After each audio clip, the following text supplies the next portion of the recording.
de 1000 jeunes diplômés, des partenaires et entrepreneurs au Forum des stages. Un forum qui constitue pour les jeunes une opportunité d'échange et de rencontre avec les responsables d'entreprise pour l'obtention d'un stage et acquérir des expériences. L'objectif est de donner une chance aux élites de demain d'intégrer le milieu professionnel. Donc c'est un forum des stages dédié vraiment aux jeunes Ivoiriens. Pas uniquement au niveau d'Abidjan, mais de toute la Côte d'Ivoire. Donc aujourd'hui, ça se passe à Abidjan, mais on a vraiment l'ambition de le faire dans toute la Côte d'Ivoire et d'Afrique de l'Ouest. On souhaiterait qu'à l'issue de cette journée, de nombreux jeunes puissent obtenir des stages d'une durée de 3 à 12 mois maximum, qui ne s'engagent pas uniquement que pour l'argent. On veut qu'ils soient motivés pour se former, pour apprendre un métier. Et surtout, même s'ils repartent sans stage, qu'ils puissent discuter avec des professionnels des entreprises sur toutes les opportunités, sur tous les projets futurs. Un moment apprécié de la jeunesse. Venir ici en ce matin, c'est pour seulement développer mes connaissances, toutefois en déposant les dossiers pour une demande de stage. Je mise beaucoup sur le perfectionnement, sur la compétence, parce que c'est par là qu'on peut être embauché. Je suis là dans le but premier de pouvoir avoir un stage en vue de valider mon mémoire de stage pour l'obtention de mon diplôme qui est le master. Pour la deuxième édition, ce partenaire entend contribuer au développement durable en initiant plusieurs forums de stage à l'intérieur du pays pour donner la chance à un grand nombre de jeunes d'exercer un métier. 4 athlètes, Meïté Ben Youssef, Muriel Aouré, Kofiua Wilfried, Marie-Josée Talou. 5 demi-finales, 3 finales. La Côte d'Ivoire était bien présente aux 16e mondiaux d'athlétisme. Même si l'hymne national n'a pas retenti à Londres, le drapeau, lui, a bien flotté par 2 fois sur la deuxième marche du podium. 2 médailles d'argent pour Talou Marie-Josée aux 100 et 200 mètres.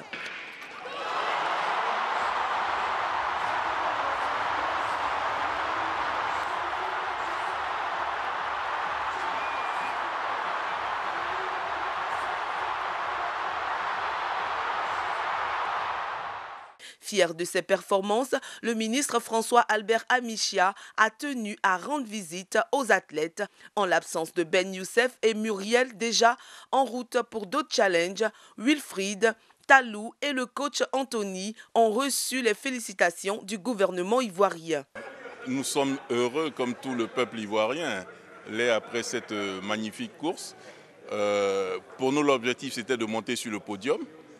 Mais non seulement elle est montée sur le podium, mais elle nous remporte la médaille d'argent. Nous ne pouvons qu'en être satisfaits. Je voudrais lui transmettre les félicitations du gouvernement ivoirien, de monsieur le chef de l'État et de toute la population ivoirienne pour cet espoir qu'elle a fait vivre au peuple et puis surtout pour cette joie qu'elle a donnée en remportant 2 médailles d'argent.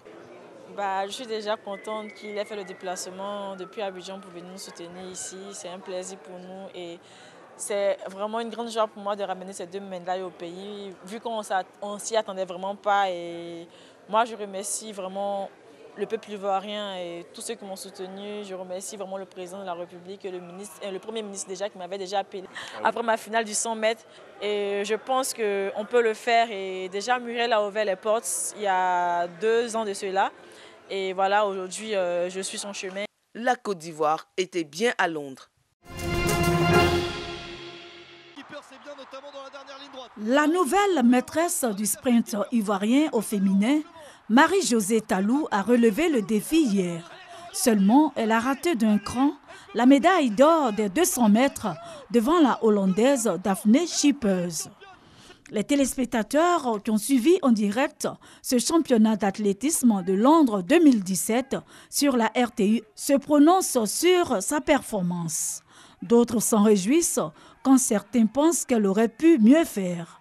Les avis sont partagés. Marie-Josée fait la fierté de la Côte d'Ivoire parce que à la voir dans toutes les compétitions, on ne fait que hisser le drapeau ivoirien et ça, j'en suis très fier. Deuxième de façon mondiale, c'est exceptionnel. Et vraiment, moi, je l'encourage et je lui dis merci parce qu'elle propulse notre nom, notre pays au niveau international. Et on aimerait que les acteurs des Jeux soient plus corrects Voilà, et moi je pense qu'elle méritait la première place, mais elle l'a pas eu, c'est pas grave. Nous savons qu'elle l'aura bientôt au prochain jeu.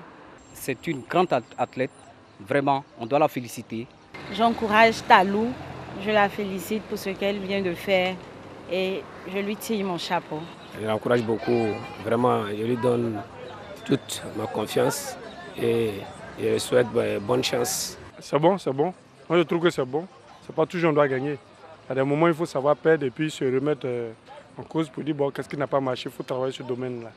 Marie-Josée Talou est vice-championne du monde sur la distance du 200 mètres avec un chrono de 22,08.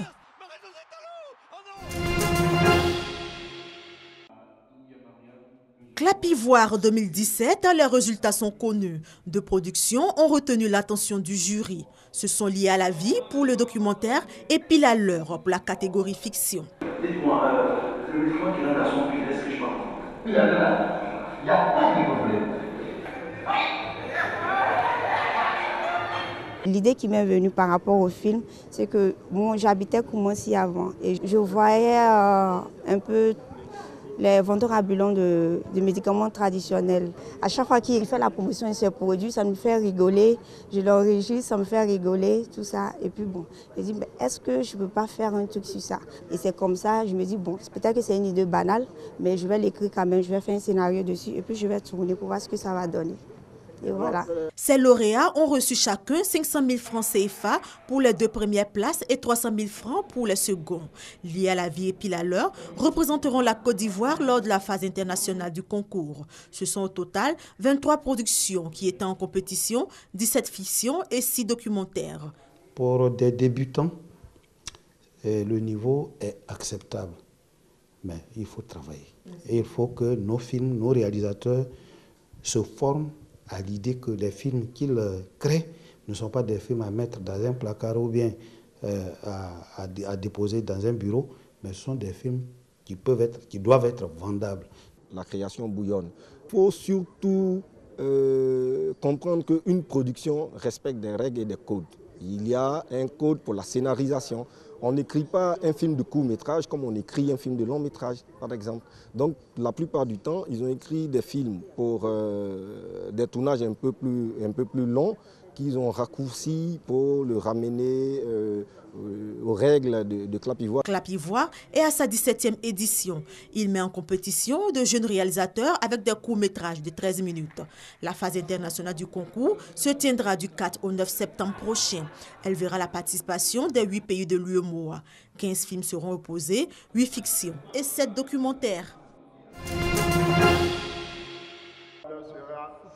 1983-2017, déjà 34 ans que la mission de l'Immaculée existe en Côte d'Ivoire. Pour marquer les festivités des 34 ans d'existence, cette association catholique et apostolique, enfants, jeunes, adultes, issus de tous les quartiers du district d'Abidjan, se sont mobilisés pour un pèlerinage au sanctuaire marial national d'Abidjan et dire merci à Dieu pour un soutien éternel à leur mouvement. Louanges, chapelets, enseignements, messe et vénération au menu de cette cérémonie. Une messe a été également dite pour accueillir les reliques de Saint Maximilien Marie Col, père fondateur de la mission Immaculée.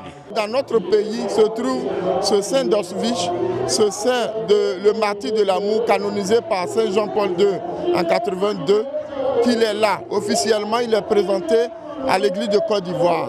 Et toute l'église peut venir vénérer Saint Maximilien Marie comme dans ce grand sanctuaire national marial. En vénérant les reliques des saints, leur spiritualité, leur charisme, leur foi authentiquement est proposée au peuple chrétien dans leur marche de foi vers Dieu.